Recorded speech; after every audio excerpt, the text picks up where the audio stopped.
Olá, seja muito bem-vindo ao canal História e Teologia, onde nós abordamos temas históricos e teológicos. E hoje eu gostaria de falar acerca de Romanos, capítulo de número 9.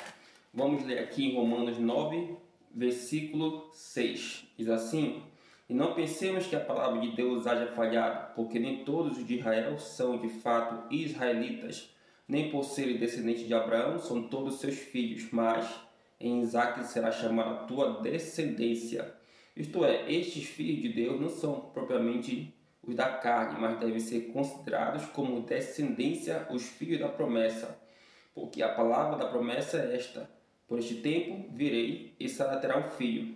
E não ela somente, mas também Rebeca, ao conceber de um só Isaque, nosso pai. E ainda não eram gêmeos nascidos, nem tinham praticado bem ou mal, para que o propósito de Deus contra a eleição prevalecesse, não por obras, mas por aquele que chama. Já fora dito a ela: o mais velho será servo do mais moço, como está escrito: amei Jacó, porém me aborreci de Esaú. Bom, esse texto bíblico ele vai falar sobre três situações. Primeira situação que eu quero que você entenda: a situação da presciência, e já vou explicar o que é presciência, a situação da predestinação, e eu vou explicar o que é predestinação, e a situação da eleição. Esses três atributos divinos, presciência, predestinação e eleição, eles andam juntos. São coisas que andam juntas. O fato é que, quando Paulo escreve essa carta aos Romanos, ele está explicando por que muitos judeus são considerados filhos de Deus através da promessa que Deus fez para Abraão, que passou para Isaac, certo? E depois que passou para Jacó. E porque muitos judeus que são descendentes físicos também de Abraão não são filhos espirituais de Deus, porque negam o Messias, porque negam o Salvador. Essas pessoas, esses judeus que são descendentes físicos de Abraão, eles são apenas descendentes físicos de Abraão, mas não são descendentes da promessa. Por quê? Porque para ser descendente da promessa é necessário também crer no Messias. E essas pessoas não creem no Messias. Logo, elas foram rejeitadas por Deus. Então não adianta nada ser judeu, descendente físico de Abraão, e não crer em Jesus. Tem que crer em Jesus para se encaixar também na promessa. Então aqui vai ser citado quem? Vai ser citado alguns textos que Paulo tira de Malaquias, Paulo tira de Gênesis, como o texto bíblico em que Deus fala para Rebeca que o mais velho vai servir o mais novo, ou seja, o povo de Edom vai servir o povo de Israel. Porque Deus escolheu Jacó? Porque baseado em obras? Não, porque Jacó não prestava. Jacó tinha um caráter ruim. Não foi baseado no que Jacó fez, mas sim no que ele creu. Ele creu em Deus. Ele aceitou Deus como seu salvador. Lembre-se que Jacó nasceu numa família de crentes, porém ele não era crente. Ele não era crente.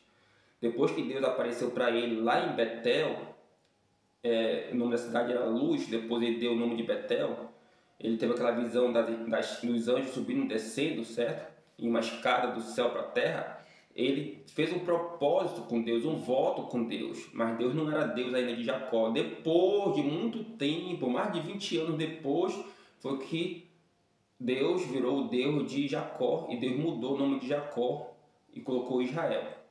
Então, Jacó não era crente, não era servo de Deus, certo? Jacó ainda era uma pessoa interesseira, Jacó ele era uma pessoa ainda descrente, Jacó ele era uma pessoa mau caráter ainda, enfim, ele plantou coisas ruins e colheu coisas ruins. Porém, Jacó exerceu fé em Deus. E já Esaú, que era o filho mais velho de Isaac, ele não queria saber das coisas de Deus, além de ser uma pessoa carnal, ele não era uma pessoa espiritual, ele não era de fato servo de Deus, ele nunca serviu a Deus, ele traçou seus próprios caminhos. E Deus escolheu Jacó baseado na presciência. Aí que eu quero chegar. A palavra presciência no grego significa prognósticos, significa que Deus viu o futuro. Deus viu o que vai acontecer lá. Deus viu que entre Jacó e Esaú, quem ia escolher?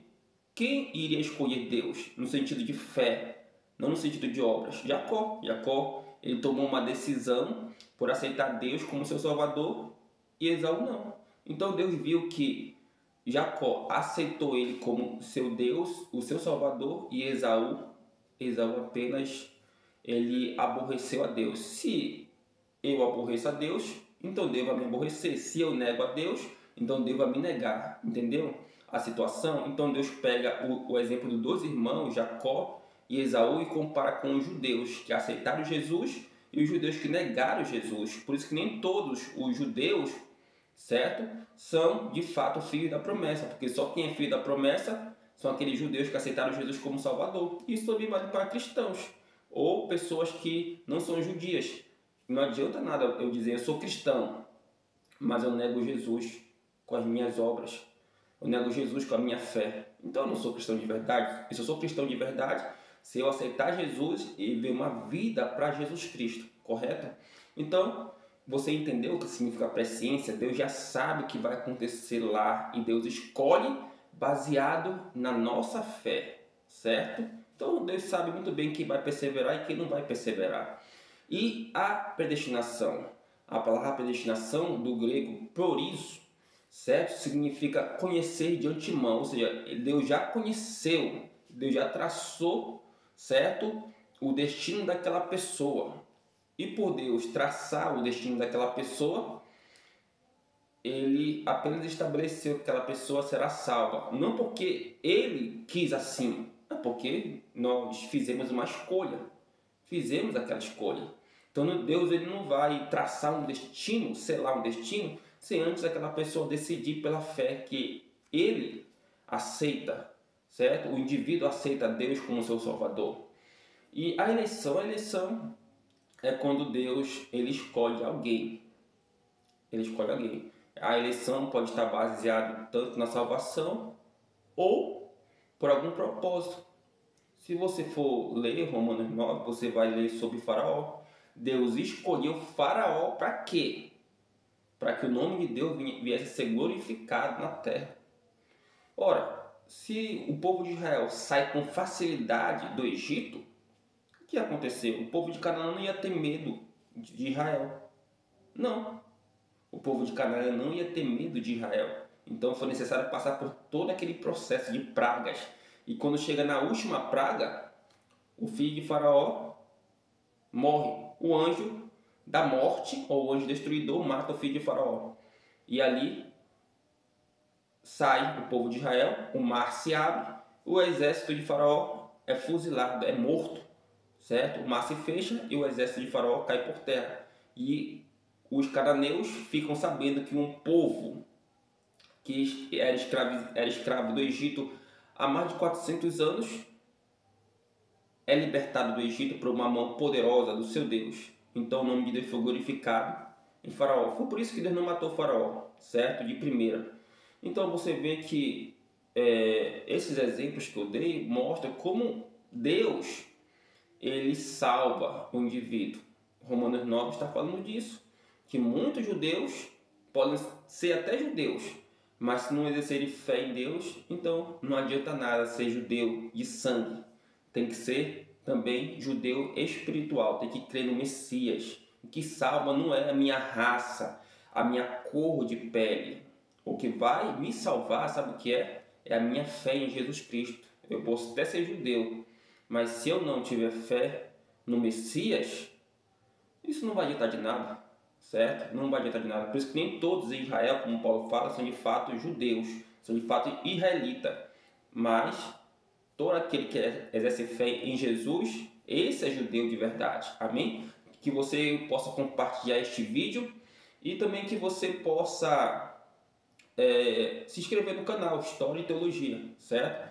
Que Deus abençoe sua vida em nome